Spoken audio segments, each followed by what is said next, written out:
اعوذ باللہ من الشیطان الرجیم بسم اللہ الرحمن الرحیم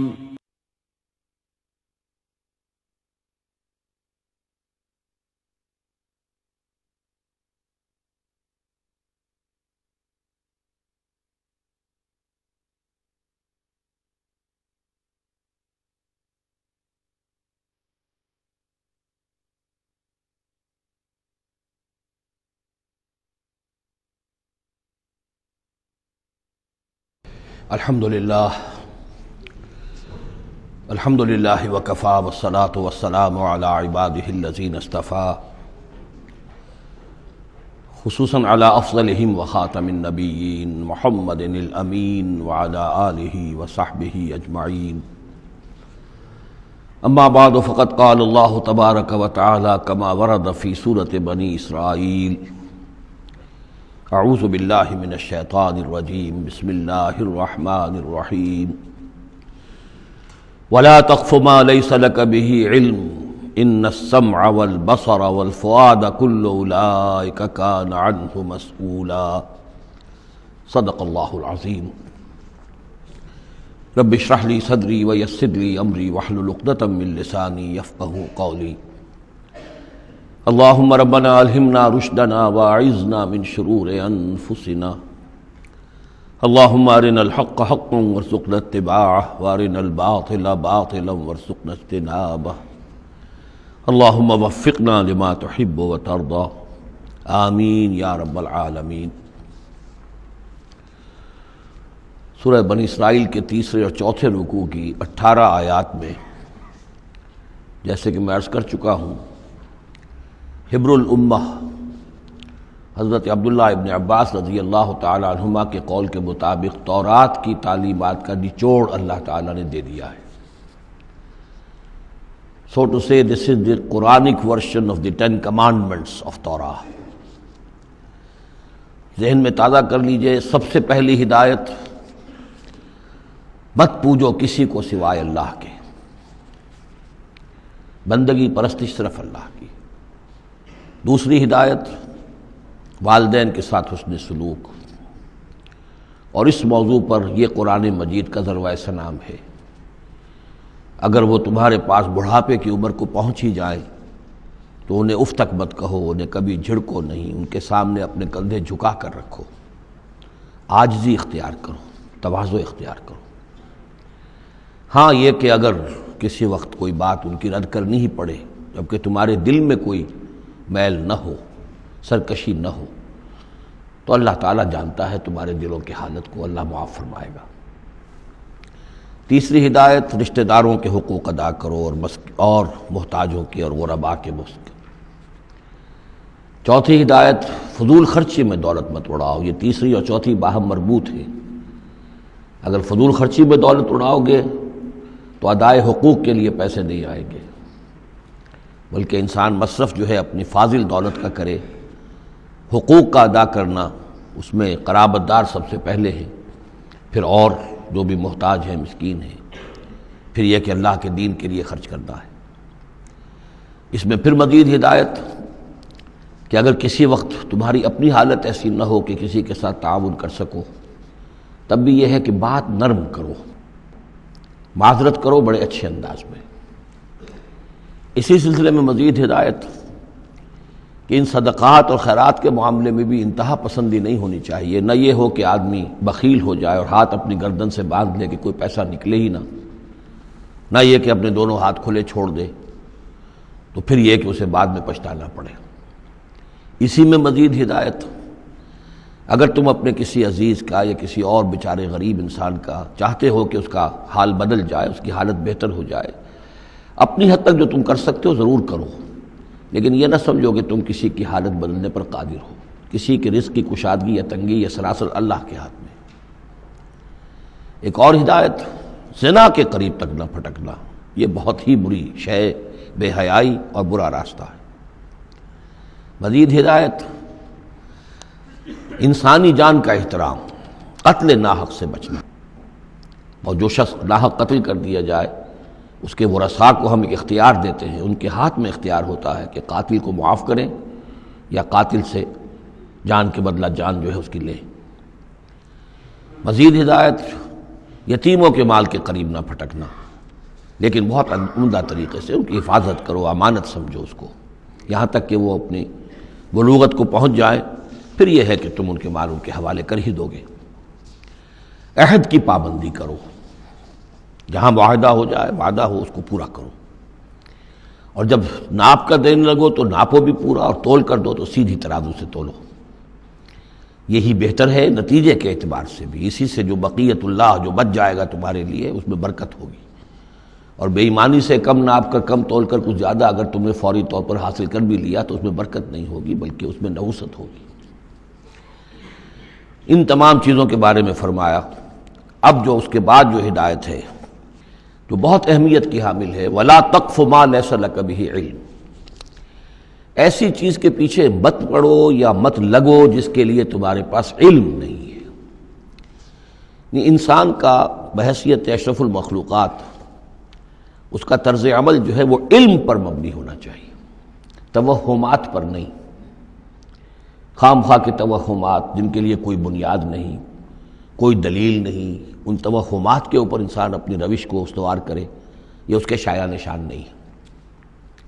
البتہ اب علم جو ہے وہ دو طرح کے ہیں، یہ ہم سورہ بقرہ کے 4 رکوع میں دیکھ آئے ہیں۔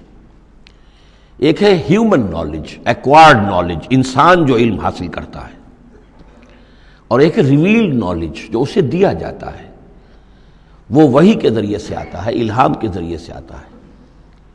وہ ریویلڈ نالج جو ہے اس کے ریسیپینٹ جو ہے وہ ہیومن سول ہے، اسپرٹ ہے، یہ نہیں ہے، یہ سینسز نہیں ہے، یہ دماغ نہیں ہے۔ وہی چاہے جلی ہو چاہے خفی ہو، الہام ہو، کشف ہو، رؤیا صادقہ ہو، کوئی بھی شے ہو، اس کا تعلق اس حیوانی وجود سے نہیں ہے، اس کا در حقیقت اس روحانی وجود سے ہے جس کا مسکن قلب ہے۔ اب ظاہر بات ہے کہ اس میں بھی جو وہی خفی عام لوگوں کو ہو جاتی ہے، الہام ہو جاتا ہے، کچھ اور ہو جاتا ہے، وہ بھی کوئی دلیل نہیں ہے۔ اس شخص کے لیے تو دلیل ہے وہ، اگر وہ شریعت کے خلاف نہ ہو، لیکن کسی اور کے لیے دلیل نہیں ہے۔ جو ریویل نالج ہے اس میں صرف وحی جلی جو انبیاء کے پاس آئی ہے وہ دلیل ہے، وہ دلیل قاطع ہے، وہ برہان قاطع ہے۔ ان کے پاس جو وحی جلی آئی وہ بھی، اور جو وحی خفی آئی وہ بھی۔ وحی نبوت جو ہے وہ علم ہے، العلم، ایک علم تو یہ ہے، اور دوسرا علم وہ ہے جو انسان حاصل کرتا ہے خود۔ اس کے لیے یہ سینس آرگنز جو اس کو دیے گئے ہیں، حواس خمسہ، جن میں سے اہم ترین جو ہے ان السمع والبصر، سماعت اور بصارت، باقی یہ کہ 3 اور بھی ہیں، چھونا ہے، چکھنا ہے، سونگنا ہے۔ ان سے جو سینس ڈیٹا ملتا ہے پھر وہ یہاں فیڈ ہوتا ہے دماغ میں، برین میں، اور یہ ایک کمپیوٹر ہے جو اسے پروسیس کرتا ہے، اس سے کچھ نتیجے نکالتا ہے۔ یہ آیت در حقیقت اس سے بحث کر رہی ہے۔ انسانی علم کے لیے اللہ تعالیٰ نے جو انسان کو ایپریٹس دیا ہے، جو آرگنز دیے ہیں، وہ ہے ان السمع والبصر والفؤاد کل اولئک کان عنہ مسئولا۔ وہ سماعت ہے، بصارت ہے اور عقل ہے۔ یہ فؤاد کا ترجمہ میں نے عرض کیا تھا، عام طور پر دل کیا گیا ہے، حالانکہ کوئی اس کے لیے جو لغوی کوئی بنیاد موجود نہیں ہے کہ کون سا لفظ ہے، کون سا اس کا مادہ ہے۔ اس کا مادہ وہی ہے جس سے لفظ فائدہ نکلا ہے، اور آپ نے دیکھا ہوگا پرانے زمانے کتابوں میں کچھ لکھا پھر فے لکھ دیتے ہیں، فے فائدہ، یعنی اس بات سے یہ نتیجہ نکلتا ہے، پھر فے یہ نتیجہ نکلتا ہے، تو فائدہ نتیجہ ہے۔ اسی طرح فعید کہتے ہیں عربی زبان میں اس شے کو، جیسے سبزی ہے بہت سی، آپ نے اس کو ابال لیا اور بھون دیا تو اس میں پانی وانی نکل جاتا ہے، بجھ کر رہ جاتی، تھوڑی سی ہو جاتی، بھجیا ہم کہتے ہیں اس کے، بھجیا بن گئی ہے۔ گوشت کا بھی یہ ہے کہ جب آپ اس کو سینکتے ہیں پانی وغیرہ نکل جاتا ہے، مختصر ہو جاتا ہے، تو اس کا خلاصہ نکلتا ہے۔ تو سینس ڈیٹا سے جو خلاصہ نکالتا ہے پھر یہ برین کمپیوٹر، یہ ہے در حقیقت فؤاد۔ اس سے فائدہ حاصل کرنا، اس سے نتیجہ نکالا، اس سے انفر کرنا، اور اس سے انفر کر کے پھر جو بھی پاسٹ میموری موجود ہے، سٹورڈ ہے اس کے اندر، اس کے ساتھ اس کو پھر وہ کمپیئر کرتا ہے، پھر کوئی نیا نتیجہ نکلتا ہے تو اب سٹور کر لیتا ہے کہ ایک بات اور مجھے معلوم ہو گئی۔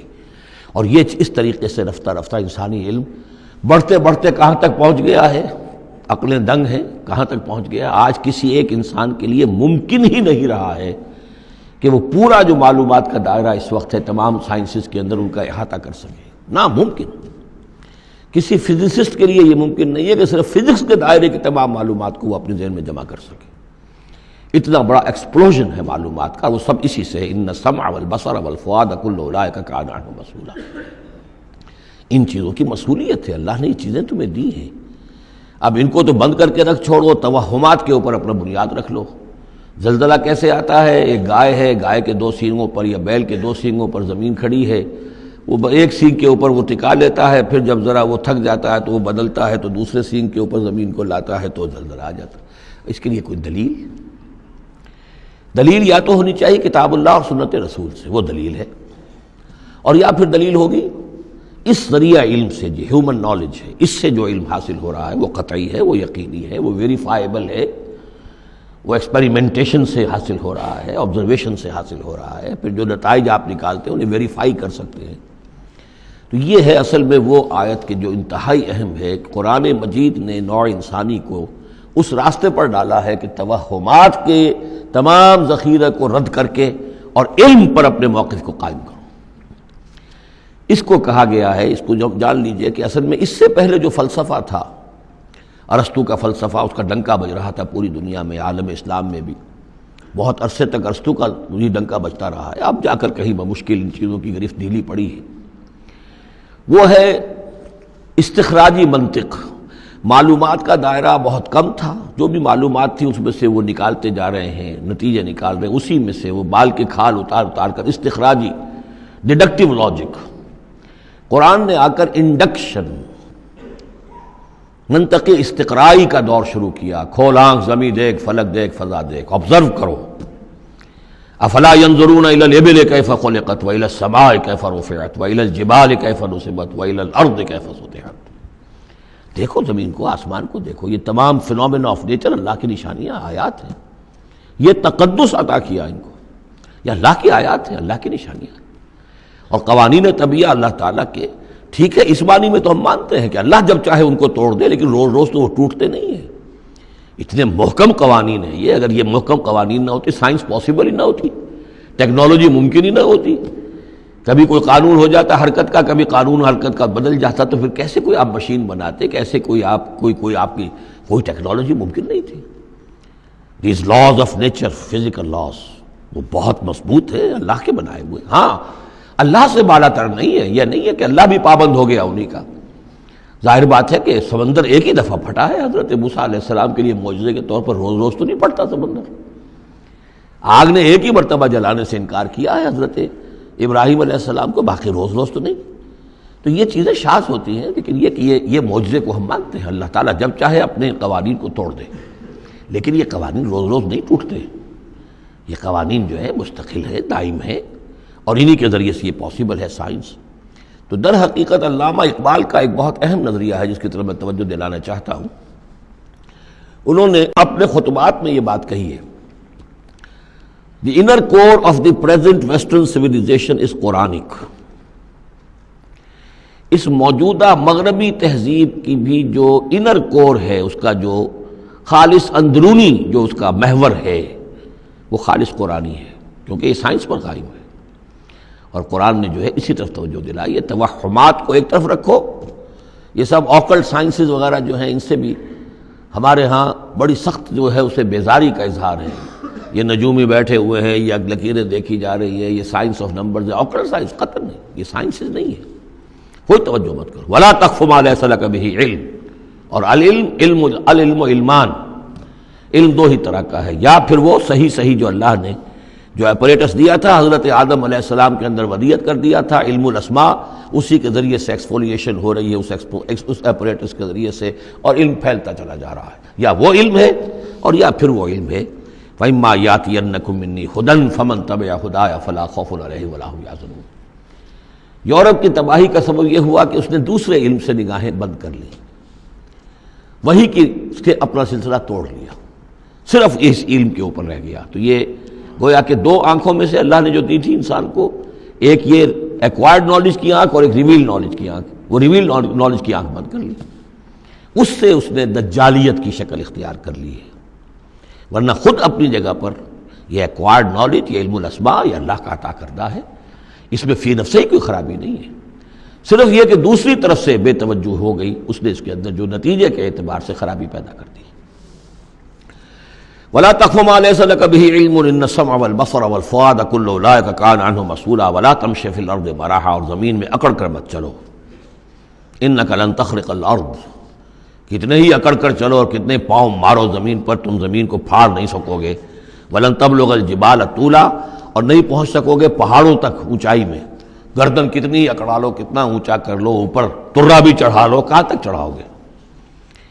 کل ذالک کان سیئہ عند ربک مکروہا، یہ جو ساری باتیں ہیں اس میں جو برائی ہے وہ تیرے رب کو بہت ناپسند ہے۔ اب اس میں ڈونٹس بھی آئے ہیں، ڈوز بھی آئے ہیں، یہ کرو یہ نہ کرو، یہ کرو یہ نہ کرو، تو ان تمام احکام کے اندر جو حکم ہے اس سے سرتابی کریں گے تو برائی ہے، اور جس چیز سے روکا گیا ہے اس میں ملوث ہوں گے تو برائی ہے، تیرے رب کو بہت پسند ہے، ناپسند ہے۔ ذالک مما اوحی الیک ربک من الحکمہ، یہ ہے وہ کہ جو آپ کے رب نے اے محمد آپ پر وحی کی ہے، از قسم حکمت، یہ حکمت کا خزانہ ہے، تمدن انسانی، تہذیب انسانی، ثقافت انسانی، اجتماعیت انسانی کے لیے یہ اصول ہیں کہ اگر ان پر انسان کاربند رہے تو اس دنیا کی زندگی کو بھی جنت بنا سکتا ہے۔ وَلَا تَجْعَلْ مَعَ اللَّهِ إِلَٰهًا آخَرَ، لیکن اولین اور آخرین بات پھر وہی ہے، شروع میں بھی یہ تھا وَقَضَىٰ رَبُّكَ أَلَّا تَعْبُدُوا إِلَّا إِيَّاهُ، اول و آخر توحید ہے۔ وَلَا تَجْعَلْ مَعَ اللَّهِ إِلَٰهًا آخَرَ فَتُلْقَىٰ فِي جَهَنَّمَ مَلُومًا مَدْحُورًا، اللہ کے ساتھ کسی اور کو نہ ٹھہرا لو معبود، پھر تم جھونک دیے جاؤ گے جہنم میں ملامت زدہ ہو کر، ملوم مدحورا، دھکے دیے جا کر۔ افاسفاکم ربکم بالبنین، چلتے چلتے ایک اشارہ جو کہ انہوں نے کیا تھا کہ اللہ کی بیٹیاں قرار دے لی تھی، افاسفاکم ربکم بالبنین، اے عرب کے لوگوں تم ذرا سوچو، مزید غور کرو، کیا تمہیں تو پسند کر لیا ہے، ترجیح دی ہے اللہ نے بیٹوں کے ساتھ، واتخذ من الملائکۃ اناسا، اور خود فرشتوں کی شکل میں اپنے لیے بیٹیاں کر لی ہیں۔ انکم لتقولون قولا عظیما، غور کرو تم یہ بڑی گستاخی کی بات کر رہے ہو اللہ کی جناب میں۔ وَلَقَدْ صَرَّفْنَا فِي هَذَا الْقُرْآنِ لِيَذَّكَّرُوا، اس سورہ مبارکہ کے بارے میں ایک بات نوٹ کر لیجئے گا کہ اس میں قرآن حکیم میں حجم کے اعتبار سے جتنی مرتبہ اس صورت میں قرآن کا لفظ آیا ہے اور قرآن کا ذکر ہے، تانا بانا معلوم ہوتا ہے کہ قرآن ہی سے ہے، قرآن سے متعلق۔ پہلے ہی رکوع میں تھا ان ھذا القرآن یہدی للتی ہی اقوم ویبشر المؤمنین الذین یعملون الصالحات ان لهم اجرا حسنا، اجرا کبیرا۔ تو اب اسی طریقے سے آپ دیکھیں گے بار بار قرآن کا ذکر آئے گا۔ وَلَقَدْ صَرَّفْنَا فِي هَذَا الْقُرْآنِ لِيَذَّكَّرُوا، ہم نے تو اس قرآن کے اندر اپنی آیات کو تصریف گردش کے اندر رکھا ہے، مختلف اسلوبوں سے بیان کیا ہے تاکہ یہ سوچیں، غور کریں، سبق حاصل کریں۔ وَمَا يَزِيدُهُمْ إِلَّا نُفُورًا، ان بدبختوں کی بدبختی یہ ہے کہ اس میں ان کے اندر اضافہ ہو رہا ہے نفرت کے اندر، بھاگ ہی رہے ہیں، دور ہی ہو رہے ہیں۔ قُلْ لَوْ كَانَ مَعَهُ آلِهَةٌ كَمَا يَقُولُونَ، اے نبی ان سے کہیے کہ اگر اللہ کے ساتھ اور بھی آلہہ ہوتے جیسے کہ یہ کہہ رہے ہیں، اذا لابتغوا الى ذی العرش سبیلا، تو وہ بھی تو ذی العرش کی طرف کوئی راستہ تلاش کرتے، یعنی یہ کہ اگر کوئی اور الہہ ہوتے ہیں تو کیا ان کے دل میں یہ تمنا نہ ہوتی کہ سب سے بڑا الہ میں کیوں نہ بنوں؟ راجے مہاراجے چھوٹے ہوتے ہیں، بڑا مہاراجا چھوٹے راجے، چھوٹے راجوں کے اندر پھر وہ امنگ پیدا ہوتی ہے کہ نہیں ہوتی کہ کیوں نہ میں ہی مہاراجا بنوں؟ ایک شہنشاہ ہے، اس کے تحت بہت سے لوگ ہیں، نواب ہیں، گورنر ہیں، تو کیا تم دیکھتے نہیں بسا اوقات گورنر جو ہے وہ سرکشی کرتا ہے اور وہ چاہتا ہے کہ خود وہ بادشاہ بنے، اس کے بھی تو 2 ہاتھ 2 پاؤں ہیں، کیا ہے اس کے پاس؟ تو وہ چاہتے ہیں کہ کوئی نہ کوئی صورت اختیار کریں کہ وہ بغاوت کریں، اور اس دنیا کے اندر پھر امن اور سکون اور چین، اس کائنات کے اندر نظم کیسے قائم رہتا؟ سبحانہ و تعالی، بہت پاک ہے وہ، بہت بلند و برتر ہے، اما یقولون، ان باتوں سے جو یہ کہہ رہے ہیں، علوا کبیرا، اور اس کی بلندی بہت بلند ہے۔ تسبح له السماوات السبع والارض، اس کی تسبیح میں لگے ہوئے ہیں 7 آسمان اور زمین، ومن فیہن، اور جو بھی ان میں ہے۔ یہ تسبیح قولی بھی ہو سکتی ہے، اس لیے کہ اس میں آگے آ جائے گا وَلَٰكِن لَا تَفْقَهُونَ تَسْبِيحَهُمْ، تم اس کی تسبیح کو نہیں جان سکتے، سمجھ نہیں سکتے۔ ہر شے کو اللہ نے زبان دے رکھی ہے، جیسے حامد سجدہ میں ہم پڑھیں گے انطقنا اللہ الذی انطق کل شیء، ہر شے کی کوئی زبان ہے اور وہ اپنی زبان سے اللہ کی تسبیح کر رہی ہے. لیکن ایک چیز ہماری سمجھ میں بھی آتی ہے کہ ہر شے اپنے وجود سے گویا کہ اعلان کر رہی ہے کہ میرا صانع، میرا مالک، میرا خالق وہ ہر عیب سے پاک ہے. وہ اپنے وجود سے، جیسے تصویر جو ہے وہ مصور کے کمال فن پر گواہی دیتی ہے. میرا بنانے والا بڑا کامل فنکار ہے. تصویر گویا کہ اپنے مصور کی عظمت کا اظہار کر رہی ہے. تو اس کائنات کی ہر شے گویا کہ زبان حال سے اللہ کی تسبیح کر رہی ہے. وَإِن مِّن شَيْءٍ لَّا يُسَبِّحُ بِحَمْدِهِ، کوئی شے نہیں ہے مگر یہ کوئی تسبیح کرتی ہے اللہ کے حمد کے ساتھ. وَلَٰكِن لَّا تَفْقَهُونَ تَسْبِيحَهُمْ، لیکن تم اس کی تسبیح کو سمجھ نہیں سکتے. إِنَّهُ كَانَ حَلِيمًا غَفُورًا، یقینا اللہ حلیم ہے، تحمل والا ہے، فوراً نہیں پکڑتا، غفور ہے، بخشنے والا ہے. وَإِذَا قَرَأْتَ الْقُرْآنَ، پھر دیکھیے قرآن کا تذکرہ ہے. اے نبی جب آپ قرآن پڑھ کر انہیں سناتے ہیں جعلنا بینک وبین الذین لا یؤمنون بالآخرۃ حجابا مستورا، تو ہم آپ کے اور ان لوگوں کے مابین کے جو آخرت پر یقین نہیں رکھتے، ایمان نہیں رکھتے، ایک غیر مرئی پردہ حائل کر دیتے ہیں. پردہ حائل کیوں ہوا ہے؟ کیونکہ وہ آخرت کو مانتے ہی نہیں، تو متوجہ ہے ہی نہیں، سنجیدگی ہے ہی نہیں، لاؤ بالیانہ پن ہے، بابر و عیش کوش کے عالم دوبارہ نہیں، اس تو توجہ سے کاہے کو سنیں گے. لیکن اس کو اللہ تعالیٰ اپنی طرف تعبیر کر رہے ہیں، اس قانون فطرت کے مطابق چونکہ ہے. ہم ڈال دیتے ہیں ان کے اور آپ کے مابین ایک غیر مرئی پردہ.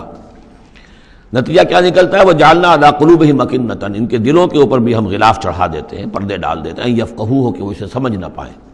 وفی آذانہم وقرا، ان کے کانوں کے اندر ثقل پیدا کر دیتے ہیں. وَإِذَا ذَكَرْتَ رَبَّكَ فِي الْقُرْآنِ وَحْدَهُ، اور جب آپ قرآن مجید میں اپنے پروردگار کا ذکر کرتے ہیں توحید کے ساتھ، اکیلے اسی کا، وَلَّوْا عَلَىٰ أَدْبَارِهِمْ نُفُورًا، تو وہ اپنی پیٹھیں موڑ کر چل دیتے ہیں بدک کر کے. یہ کیا، ایک ہی اللہ، ایک ہی اللہ، ایک ہی اللہ کی رٹ لگا رکھی انہوں نے، اور آلہہ بھی تو ہیں، آخر ان کا بھی کچھ ذکر کریں، کبھی ان کا بھی بارے ان کا بھی بیان ہو جائے.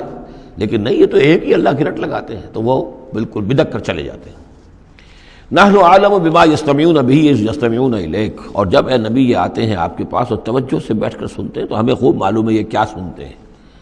میں عرض کر چکا ہوں اس کا پس منظر کہ وہ اپنے عوام پر یہ اثر ڈالنے کے لیے کہ یہ لوگ تو بڑے مخلص ہیں، سمجھنا چاہتے ہیں، پھر ہمارے ذہین ہے، انٹیلیجنسیا ہے ہمارا، یہ ہمارا ایلیٹ ہے، تو یہ جا کر سوچتے ہیں پھر آخر کوئی بات نہیں ہوگی محمد کے پاس کہ یہ لوگ جو ہیں پھر خالی ہاتھ واپس آتے ہیں. ہمیں خوب معلوم ہے جو یہ سننے کے لیے آتے ہیں آپ کے پاس تو کیا سننے آتے ہیں.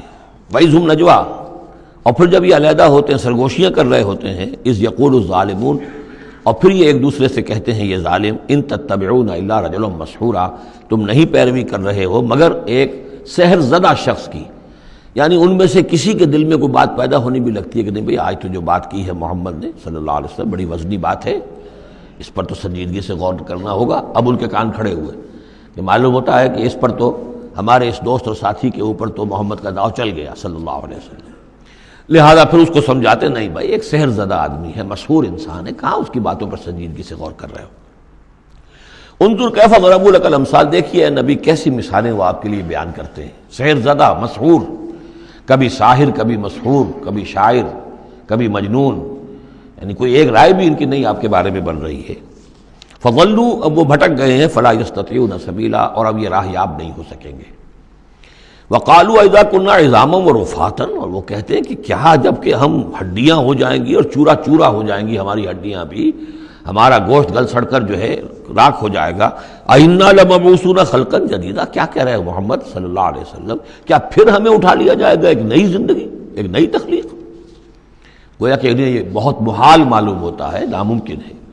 قُلْ كُونُوا حِجَارَةً أَوْ حَدِيدًا، اے نبی ان سے کہیے کہ تم تو ہڈیوں کی بات کر رہے ہو اور مٹی کی بات کر رہے ہو، خواہ تم پتھر بن جاؤ، لوہا بن جاؤ، او خلقا مما یکبر فی صدورکم، یا اس سے بھی زیادہ کوئی سخت چیز جو تمہارے دلوں میں ذہن میں ہو، تمہارے اس کا تصور کر سکتے ہو، وہ بن جاؤ، تب بھی اللہ اٹھا لے گا.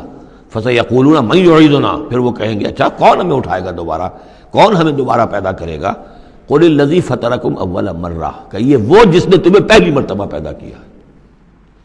فَسَيُنْغِضُونَ إِلَيْكَ رُؤُوسَهُمْ، تو پھر وہ آپ کے سامنے ذرا اپنے سرکوں کو مٹکائیں گے، سروں کو، ہاں ٹھیک ہے، لیکن وَيَقُولُونَ مَتَىٰ، کب ہوگا ایسا بتائیے. قُلْ عَسَىٰ أَن يَكُونَ قَرِيبًا، کہہ دیجئے ہو سکتا ہے قریب ہی آئی ہوئی، تمہاری شامت جو ہے ہو سکتا ہے دور نہ.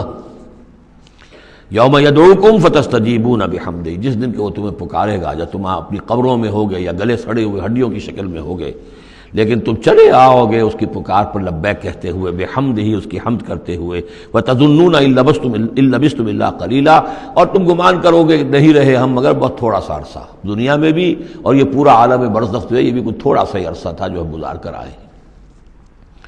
وَقُلْ لِعِبَادِي يَقُولُوا الَّتِي هِيَ أَحْسَنُ، اے نبی میرے بندوں سے کہہ دیجئے، اب یہ عبادی کون ہے؟ اہل ایمان، بجائے یا ایھا الذین آمنوا کہنے کے قُلْ لِعِبَادِي میرے بندوں سے کہہ دیجئے، يَقُولُوا الَّتِي هِيَ أَحْسَنُ، وہ بات کیا کریں عمدہ، مطلب یہ ان کی طرف سے کوئی تلخی کی بات نہیں ہونی چاہیے۔ اب ان لوگوں کے آباء و اجداد سے بنے ہوئے ان کے خیالات ہیں، عقائد ہیں، ان کی ریتیں ہیں، ان کی رسمیں ہیں، ان کی حمیت ہے، ان کی غیرت ہے، عوام میں جہالت ہے، ان کے چودھریوں میں اپنے مفادات، اپنی حیثیت، اس کا احساس ہے، لہذا یہ تمام رکاوٹیں جو ان لوگوں کے راستے میں حائل ہیں ان کا خیال کریں تو اپنا جو داعی جو ہے اس کے اندر تحمل ہونا چاہیے، حلم ہونا چاہیے، داعی کہیں مشتعل نہ ہو۔ قل لعبادی یقولوا التی ہی احسن، انہیں بات کرنی چاہیے عمدہ۔ ان الشیطان ینزغ بینہم، یقین شیطان تو چاہے گا کہ ان کے درمیان کوئی لڑائی شروع کرا دے، ہاتھا پائی شروع کرا دے۔ ان الشیطان کان للانسان عدوا مبینا، یقیناً شیطان جو ہے وہ تو انسان کا کھلا دشمن ہے ہی۔ ربکم اعلم بکم، تمہارا رب تم سے خوب واقف ہے۔ ان یشاء یرحمکم، وہ چاہے گا تو تم پر رحم فرمائے گا، اور ان یشاء یعذبکم، چاہے گا تمہیں عذاب دے گا۔ وما ارسلناک علیہم وکیلا، اور نبی ہم نے آپ کو ان پر کوئی داروغہ بنا کر نہیں بھیجا ہے کہ آپ ذمہ دار ہیں ان کو ہدایت پر لانے کے، نہیں، یہ معاملہ ہر شخص کا اپنا ہے، ذاتی ہے، his own choice۔ وَرَبُّكَ أَعْلَمُ بِمَنْ فِي السَّمَاوَاتِ وَالْأَرْضِ، اور اللہ آپ کا رب خوب جانتا ہے ان تمام چیزوں کو کہ جو آسمان میں ہے اور زمین میں ہے۔ وَلَقَدْ فَضَّلْنَا بَعْضَ النَّبِيِّينَ عَلَىٰ بَعْضٍ، اور ہم نے بعض انبیاء کو بعض انبیاء پر فضیلت دی ہے۔ اب چونکہ یہ مسئلہ وہی ہے، آخری دور ہے مکے کا اور وہ خبریں پہنچ چکی ہیں اور یہ صورت بنی اسرائیل کے تاریخ سے شروع ہو رہی ہے، تو اب ظاہر بات ہے کہ ایک مسئلہ اٹھ کھڑا ہوگا کہ آیا موسیٰ افضل ہیں یا محمد افضل ہیں، یا یہ کہ عیسیٰ افضل ہیں یا محمد افضل ہیں صلی اللہ علیہ وسلم علیہ الصلوۃ والسلام۔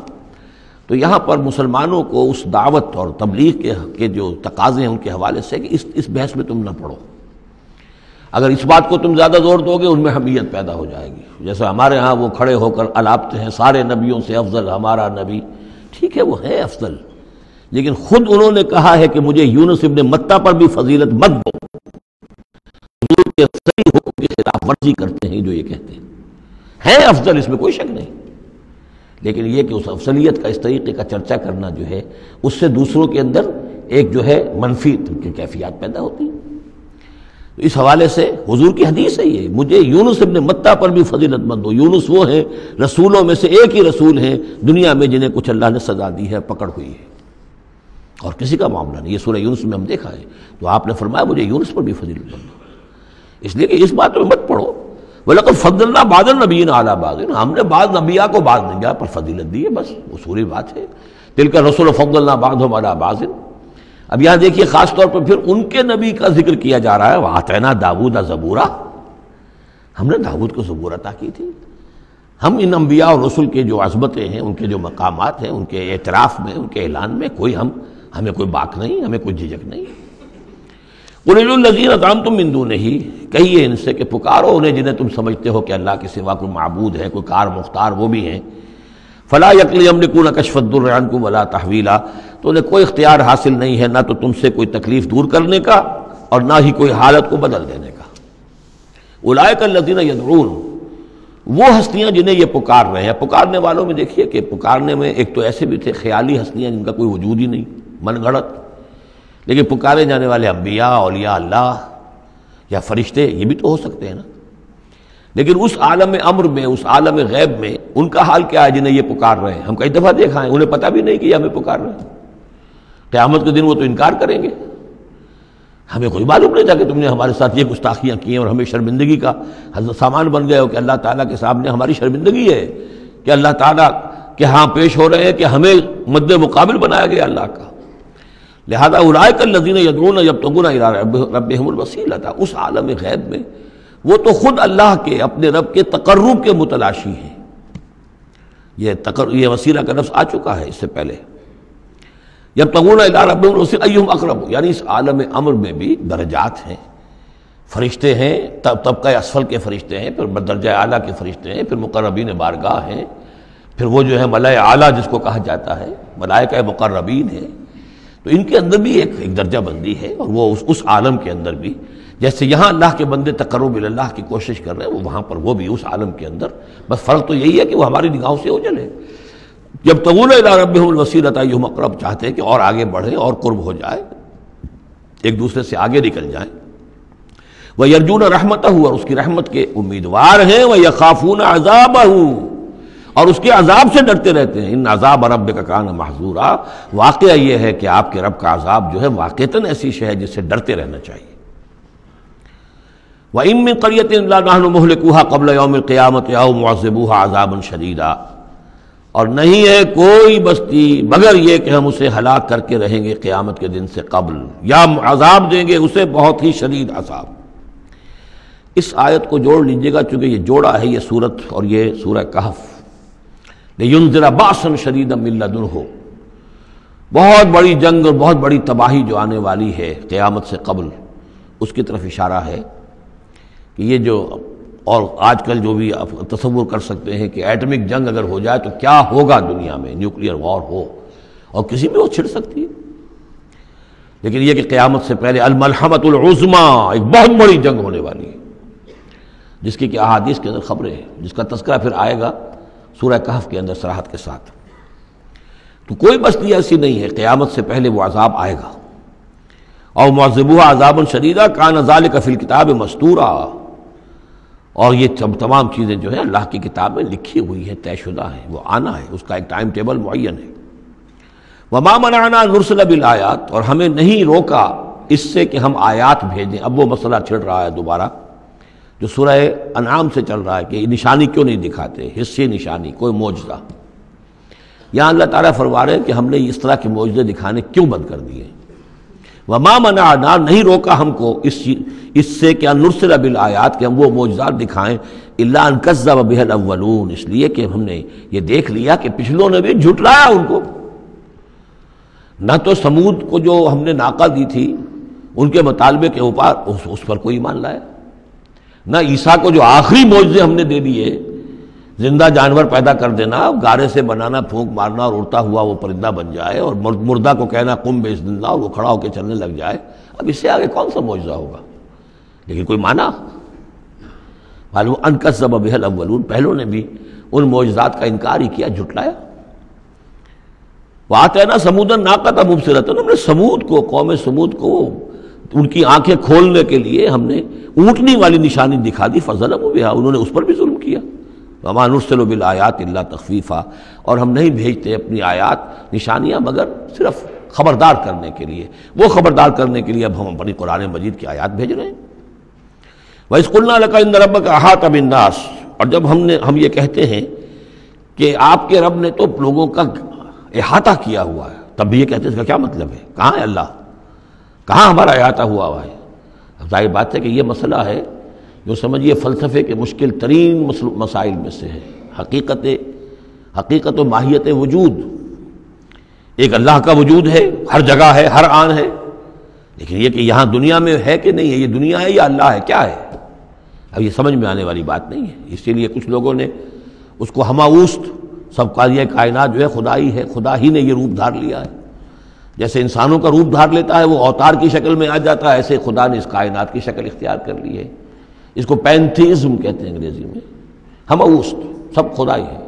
یہ بہت بڑا کفر ہے، شرک ہے. تو کیسے سمجھے؟ بہت سی چیزیں ہیں جو انسان کی سمجھ سے بالا تر ہیں.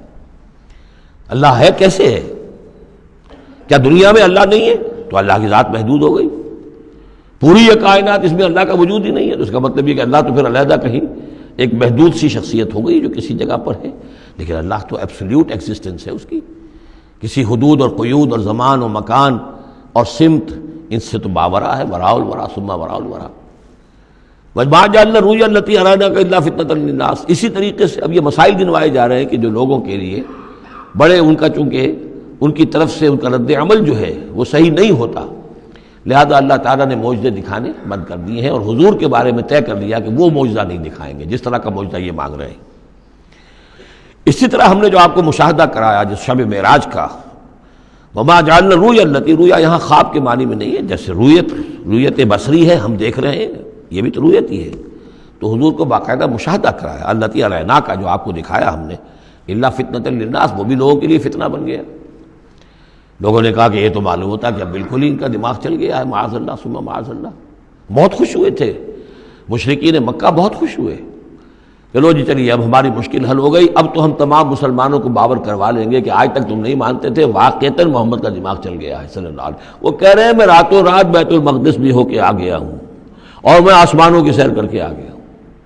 اب یہ بات ناقابل قیاس، کیسے انسان سمجھے، گمان نہیں کر سکتا۔ آج تو پھر بھی آپ سوچ سکتے ہیں کہ آج تو آپ کے پاس وہ ذرائع ہیں کہ چاند پر بھی آپ پہنچ گئے ہیں، لیکن یہ کہ آج سے آپ 1400 برس پہلے کے انسان کے بارے میں سوچئے، اسے بیت المقدس جانے کے اندر بھی جو ہے 15 دن لگتے تھے، تو کیسے وہ گیا اور گئے بھی اور آ بھی گئے رات ہی رات کے اندر۔ بڑے خوش ہو کر آئے حضرت ابو بکر کے پاس، ابو بکر سنا تمہارے ساتھی کیا کہہ رہے ہیں؟ کہ کیا کہہ رہے ہیں؟ وہ کہہ رہے ہیں میں رات کو بیت المقدس ہو کر آ گیا ہوں۔ ایک دفعہ ایک لمحہ توقف کیا، کیا واقعی کہہ رہے ہیں؟ ہاں کہہ رہے ہیں، چلو ہم تمہیں ملوا دیتے ہیں، ان سے کہلوا دیتے ہیں، چلو صحیح، اگر وہ کہہ رہے ہیں تو ٹھیک کہہ رہے ہیں، بس ختم۔ اس دن سے صدیق کا لقب، وہ کہہ رہے ہیں تو ٹھیک کہہ رہے ہیں۔ اور فرمایا جب میں یہ مانتا ہوں کہ آسمان سے روز ان کے پاس فرشتہ آتا ہے، تو اگر وہ آسمان ہوا ہے تو کون سی بڑی بات ہو گئی؟ اگر اللہ کا فرشتہ آسمان سے روز آتا ہے ان کے پاس، تو وہ آسمان تک ہو کے آ گئے تو کون سی بڑی بات ہوئی؟ وہ اگر کہہ رہے ہیں تو سچ کہہ رہے ہیں۔ مستند ہے ان کا فرمایا ہوا، وما جعلنا الرؤیا التي اریناک الا فتنۃ للناس، یہ بھی لوگوں کے لیے فتنہ بن گیا۔ وشجرۃ ملعونۃ فی القرآن، اسی طرح ایک مثال ہے قرآن مجید میں زقوم کے درخت کا ذکر آتا ہے کہ وہ درخت جو ہے وہ عین جہنم کے اس کے تہ کے اندر اس کی جڑ ہوگی، وہاں سے وہ درخت کیسا ہوگا؟ آگ کے اندر درخت، ہاؤ از اٹ پاسبل؟ اب یہ زقوم کا یہ بھی ان کے لیے ایک فتنہ بن گیا۔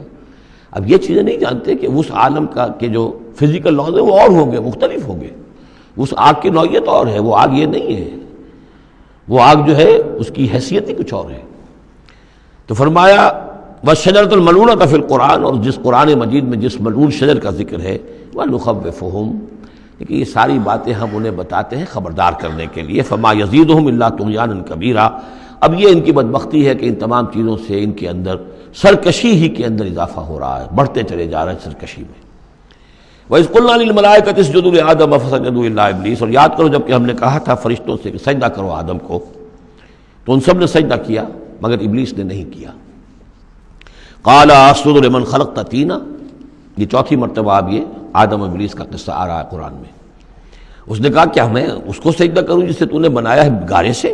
قَالَ أَرَأَيْتَكَ هَذَا الَّذِي كَرَّمْتَ عَلَيَّ، مزید اس نے کہا کہ ذرا دیکھو، ذرا دیکھ پروردگار، یہ جو انسان آدم جس کو تو نے مجھ پر عزت دی ہے، مجھ سے بالا تر کر دیا، کرمت علیہ، لئن اخرتنی الی یوم القیامہ، اگر تو مجھے مہلت دے دے قیامت کے دن تک، لاحتنکن ذریتہ الا قلیلا، میں اس کی پوری نسل، اس کی ساری اولاد کو لگام دے دوں گا سوائے بہت تھوڑے سے لوگوں کے، ان کو گمراہ کر کے چھوڑوں گا۔ قال ذب فمن تبعک منہم فإن جہنم جزاؤکم جزاء موفورا، اللہ نے فرمایا جاؤ دفع ہو جاؤ، ٹھیک ہے، ان میں سے جو بھی آدم کی نسل میں سے جو بھی تیری پیروی کریں گے تو پھر تم سب کے لیے تمہارا بدلہ جہنم ہے، وافر بدلہ ہوگا تمہارے لیے، تمہارے گناہوں اور سرکشی کے لیے۔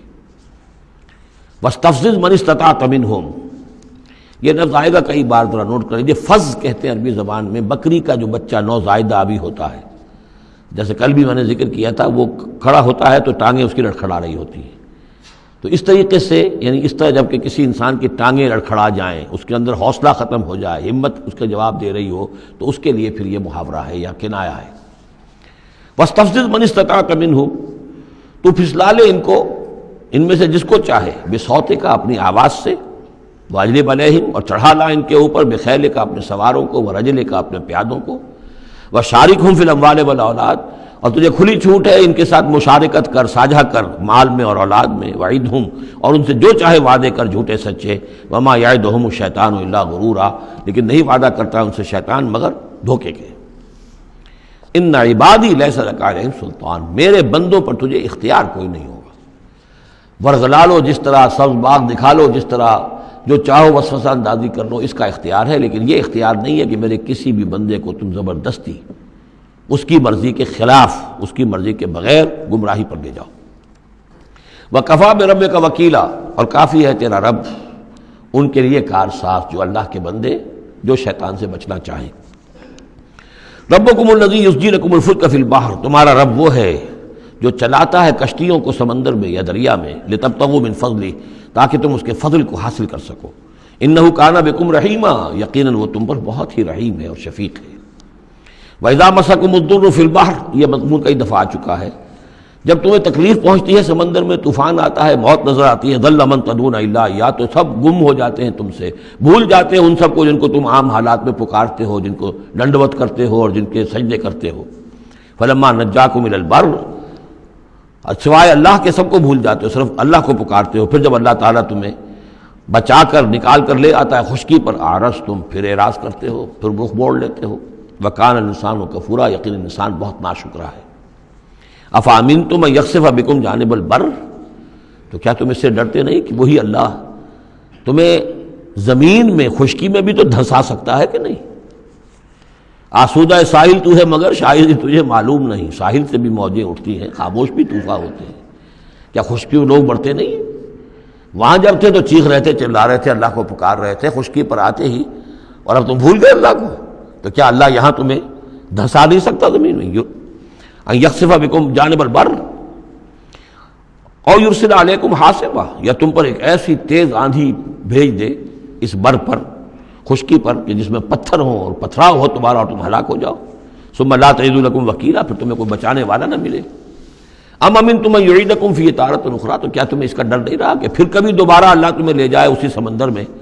فیرسل علیکم قاصفا من الریح، اور پھر ایک زوردار جھکڑ تمہارے اوپر چھوڑ دے، فیغرقکم بما کفرتم، اور تمہیں غرق کر دے تمہارے کفر کی پاداش میں۔ ثم لا تجدوا لکم علینا تبیعا، پھر تم ہمارا کوئی نہیں پاؤ گے کہ جو ہمارا تعاقب کر سکے، ہم سے باز پرس کر سکے کہ وہ فلاں لوگوں کے ساتھ یہ معاملہ کیوں کر دیا گیا۔ وَلَقَدْ كَرَّمْنَا بَنِي آدَمَ وَحَمَلْنَاهُمْ فِي الْبَرِّ وَالْبَحْرِ، یہ آیت بھی انسان کی، جیسا کہ میں نے بار عرض کیا ہے، جو بھی کریشن ہے اللہ کا، اس کا کلائمیکس انسان ہے۔ گویا کہ یہ سارا سلسلہ جو ہے تنزلات، اللہ کا حرف کن، اور کن سے وہ خلق نور، اس نور سے وہ تخلیق ارواح انسانیہ اور ملائکہ، پھر ایکسپلوژن، دی بگ بینگ، اور اس سے وہ حرارت اور وہ آتشی کرے، اور اس دور میں جنات کی جو تخلیق ہوئی، اور پھر اس کے بعد ان کا ٹھنڈا ہونا، اور پھر یہ بارش کا برسنا، اور بارش اور زمین، پانی اور زمین کے اب یہاں سے جو حیات ارضی ہے اس کا آغاز ہونا۔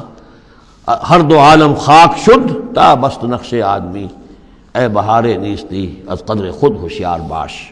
وَلَقَدْ كَرَّمْنَا بَنِي آدَمَ، اور ہم نے بڑی تکریم کی ہے، عزت کی ہے آدم کے نسل کی۔ وَحَمَلْنَاهُمْ فِي الْبَرِّ وَالْبَحْرِ، اور ہم اٹھائے پھرتے ہیں اس کو، گویا کہ جیسے کہ گود میں کوئی لے کر چل رہا ہو۔ ہم، ظاہر بات ہے نظام قدرت ہے اللہ کا ہے، ہم اسے اٹھائے پھرتے ہیں۔ حَمَلْنَاهُمْ فِي الْبَرِّ وَالْبَحْرِ، بر میں بھی اور بحر میں بھی۔ وَرَزَقْنَاهُمْ مِنَ الطَّيِّبَاتِ، اور ہم انہیں پاکیزہ رزق دیتے ہیں، عمدہ چیزوں کا۔ وَفَضَّلْنَاهُمْ عَلَىٰ كَثِيرٍ مِّمَّنْ خَلَقْنَا تَفْضِيلًا، اور فضیلت دی ہے ہم نے انہیں اپنی بہت سی مخلوقات کے اوپر، بہت بڑی فضیلت دی ہے۔ یوم ندعو کل اناس بامامہم، اب تصور کرو جن کے رتبے ہیں سوا، ان کی سوا مشکل ہے، جب یہ مقام دیا گیا ہے تو محاسبہ بھی ہوگا، حساب کتاب بھی ہوگا، جواب دہی بھی ہوگی۔ حیوانات سے کوئی جواب دہی نہیں ہے۔ یوم ندعو کل اناس بامامہم، جس دن کہ ہم ہر لوگوں کو پکاریں گے اپنے اپنے اماموں کے ساتھ، اپنے اپنے لیڈروں کے ساتھ، آؤ۔ فمن اوتي کتابہ بیمینہ، تو جس کو بھی دیا جائے گا اعمال نامہ اس کے داہنے ہاتھ میں، فاولئک یقرؤون کتابہ، وہ پڑھیں گے اپنے اعمال نامے کو خوشی کے ساتھ، ولا یظلمون فتیلا، اور ان پر دھاگے کے برابر بھی ظلم نہیں کیا جائے گا۔ ومن کان فی ہذہ اعمی فہو فی الآخرۃ اعمی، جو اس دنیا میں اندھا رہا وہ وہاں بھی اندھا ہوگا، اس نے یہاں آیات الہی کو دیکھا ہی نہیں، حیوانوں کا سا دیکھنا دیکھا، انسانوں کا سا دیکھنا نہیں دیکھا۔ دیدن دیگر آموز، سنیدن دیگر آموز کی نوبت نہیں آئی۔ جو یہاں اندھے رہے تو آخرت میں بھی اندھے ہوں گے، بلکہ اس سے بھی زیادہ اضل سبیلا، بھٹکے ہوئے ہوں گے۔ وَإِن كَادُوا، یہ بہت اہم مضمون آیا ہے جو اس سے پہلے سورہ یونس میں آیا تھا، اب یہاں آیا ہے۔ وَإِن كَادُوا لَيَفْتِنُونَكَ عَنِ الَّذِي أَوْحَيْنَا إِلَيْكَ لِتَفْتَرِيَ عَلَيْنَا غَيْرَهُ، اور اے نبی یہ لوگ تو تلے ہوئے ہیں اس بات پر کہ آپ کو بچلا دیں، فتنے میں ڈال دیں اس چیز کے بارے میں جو ہم نے آپ کی طرف وحی کی ہے، تاکہ آپ کوئی اور شے گھڑ کر ہماری طرف، اس قرآن کے سوا کوئی شے گھڑ کر ہماری طرف منسوب کر دیں۔ سورہ یونس میں آیا تھا کہ انہوں نے کہا ائت بقرآن غیر ھذا او بدلہ، اے نبی اے محمد یہ قرآن بہت ریجڈ ہے، ان کمپرومائزنگ ہے، اس کو تو ہم قبول نہیں کر سکتے، ناٹ ایکسیپٹیبل۔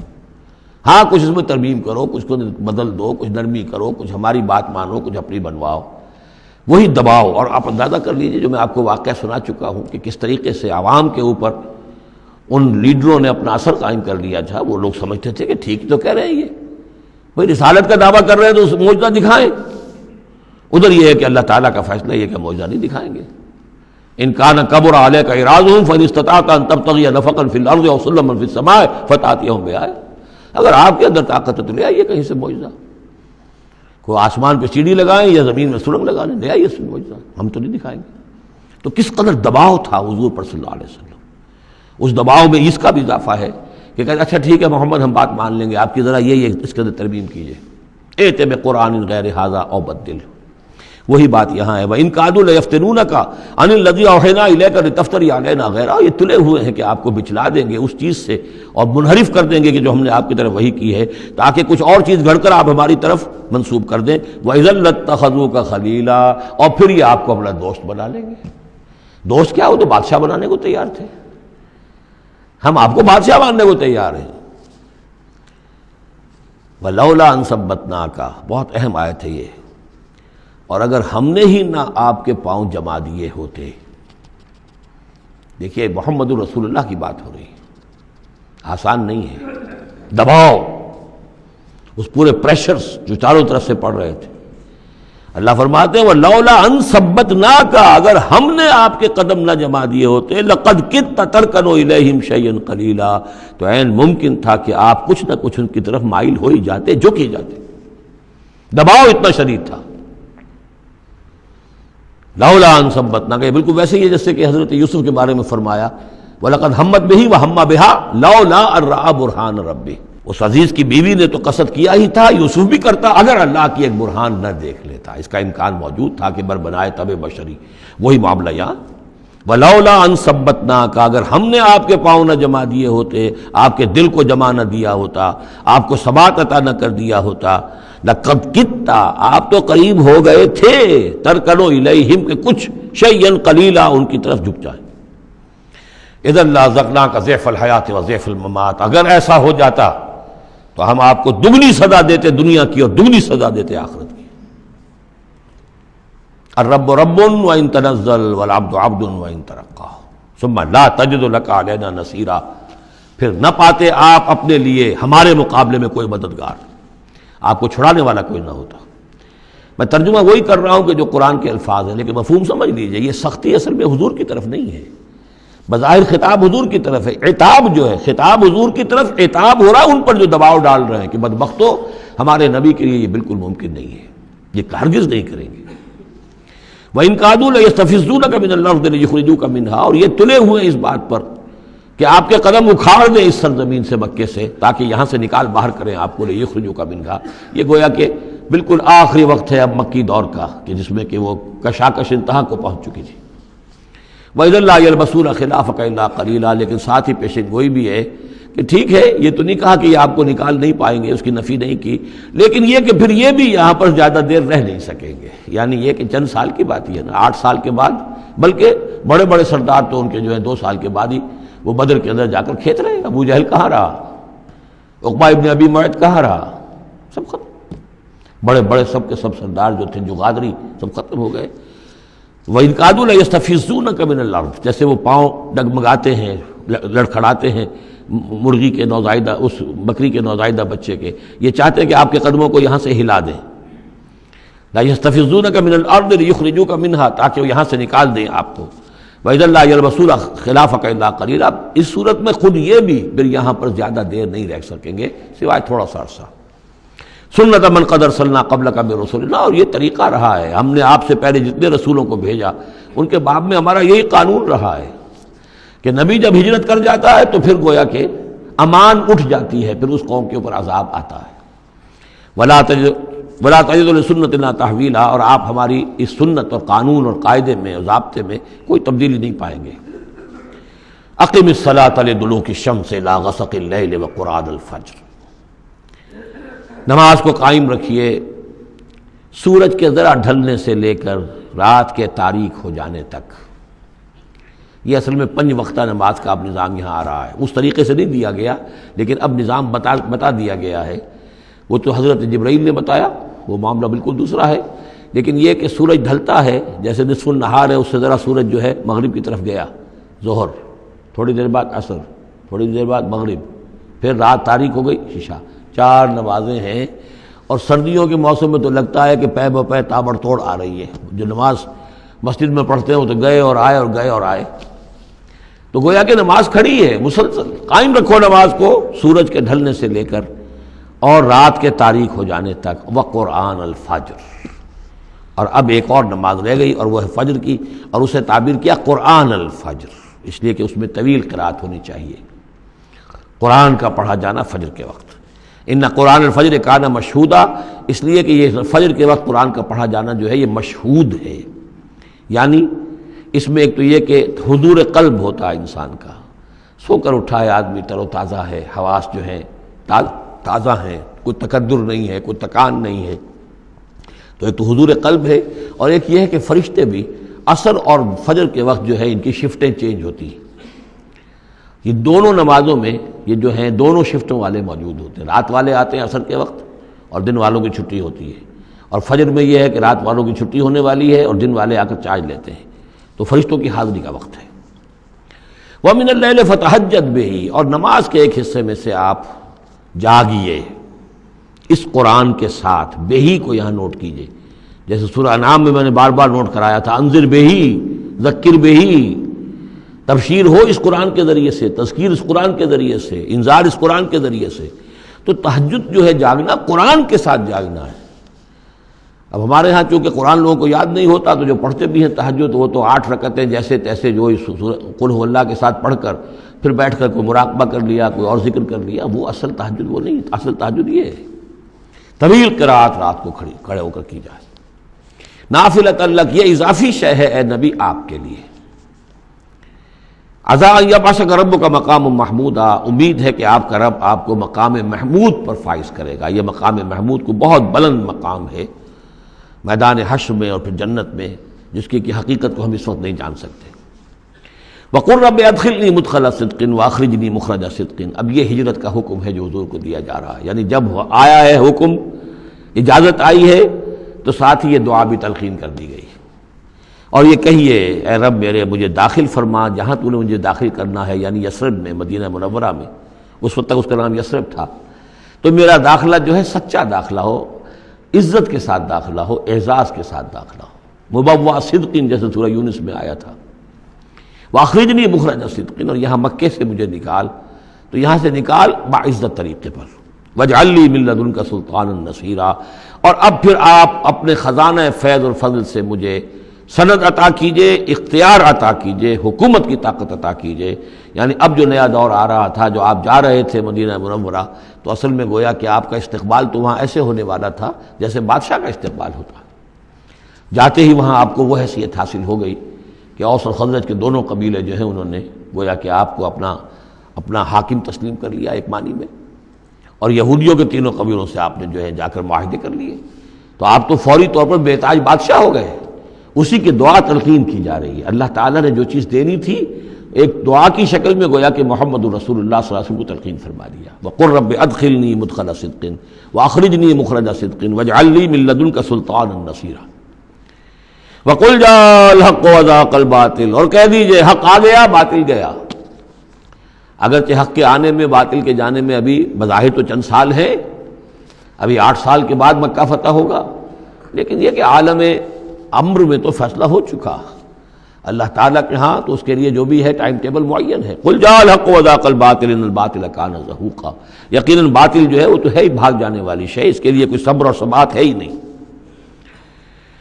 وَنُنَزِّلُ مِنَ الْقُرْآنِ مَا هُوَ شِفَاءٌ وَرَحْمَةٌ لِّلْمُؤْمِنِينَ، اور ہم اس قرآن میں سے دیکھیے کتنی مرتبہ قرآن کا ذکر آ رہا ہے، سب سے زیادہ کثرت کے ساتھ قرآن مجید میں اگر اوسط لگائیں گے تو اس ایوریج کے ساتھ قرآن کا ذکر خود قرآن کی کسی صورت میں اتنا موجود نہیں ہے جتنا کہ سورہ بنی اسرائیل میں ہے۔ اور ہم اس قرآن میں وہ چیز نازل فرما رہے ہیں ما هو شفاء ورحمۃ للمؤمنین، جو شفا ہے اور رحمت ہے اہل ایمان کے حق میں۔ سورہ یونس کی 2 آیتیں پھر ذہن میں لے آئیے، یا ایھا الناس قد جاءتکم موعظۃ من ربکم وشفاء لما فی الصدور وہدی ورحمۃ للمؤمنین۔ وہی بات یہاں ہے، یہ شفا ہے، سینے کے روگ، کفر، شرک، تکبر، حسد، حب مال، حب جاہ، حب اولاد، حب دنیا، یہ تمام محبتیں جو ہیں ان کی جڑ کاٹ دینے والی شے۔ ننزل من القرآن ما هو شفاء ورحمۃ للمؤمنین ولا یزید الظالمین الا خسارا، لیکن یہ ظالموں کو نہیں اضافہ کرتا ظالموں کے لیے مگر خسارے کا۔ یضل بہ کثیرا ویہدی بہ کثیرا۔ وَإِذَا أَنْعَمْنَا عَلَى الْإِنسَانِ أَعْرَضَ وَنَأَىٰ بِجَانِبِهِ، اور جب ہم انسان کے اوپر اپنی نعمتوں کی بارش کرتے ہیں تو اب وہ اکڑنے لگتا ہے، اعراض کر جاتا ہے، ہمیں بھول جاتا ہے اور ایک طرف کو کرنی کترا جاتا ہے۔ وَإِذَا مَسَّهُ الشَّرُّ كَانَ يَئُوسًا، جب کوئی تکلیف آ پڑتی ہے تو مایوس ہو کر رہ جاتا ہے، ہمت ٹوٹ جاتی ہے۔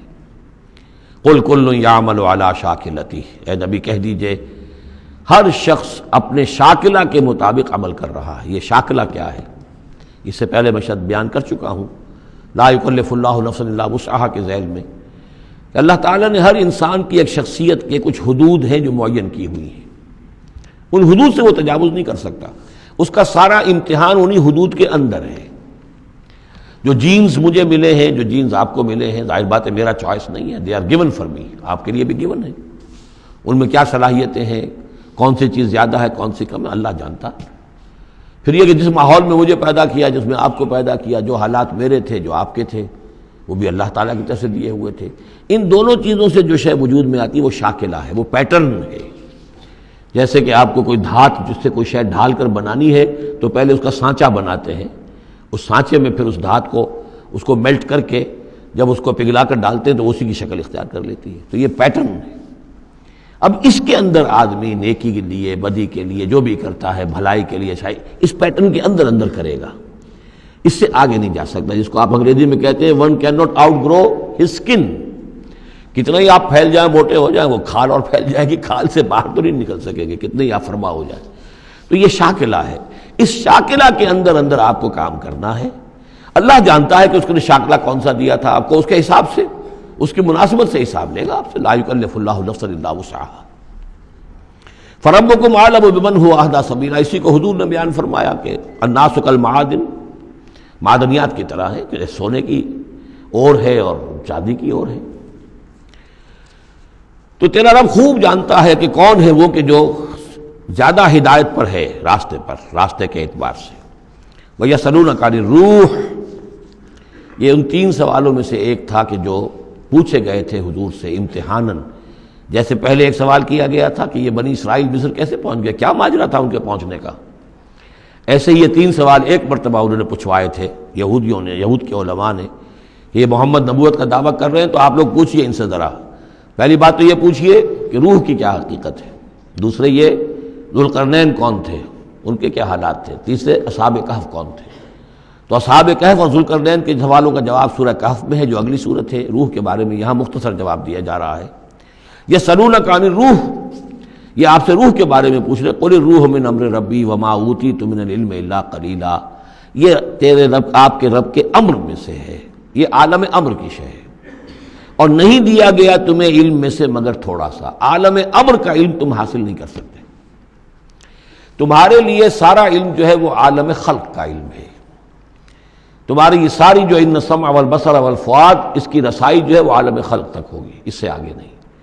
عالم امر کی باتیں جو ہیں ان میں عالم غیب ہے، وہ تمہارے لیے اس پر تمہیں ایمان بالغیب لانا ہوگا۔ الذین یؤمنون بالغیب ویقیمون الصلاۃ ومما رزقناہم ينفقون۔ ہاں یہ جان لو کہ یہ اس عالم خلق کی شے نہیں ہے، یہ روح جو ہے کچھ اور شے، کہیں اور سے آئی ہے، یہ عالم امر کی شے ہے۔ عالم امر جیسا کہ میں نے عرض کیا، یا فرشتے عالم امر سے متعلق ہیں یا ارواح انسانیہ، یا ان کی کمیونیکیشن جو ہوتی ہے، فرشتہ جب بات کرتا ہے تو وہ روح جس کو ہم کہتے ہیں وحی، وہ بھی روح ہے۔ تو یہ 3 چیزیں ہیں کہ جن کا تعلق عالم امر سے ہے۔ اور روح انسانی بھی انہیں میں شامل ہے۔ بارک اللہ لی ولکم فی القرآن العظیم ونفعنی وإیاکم بالآیات والذکر الحکیم۔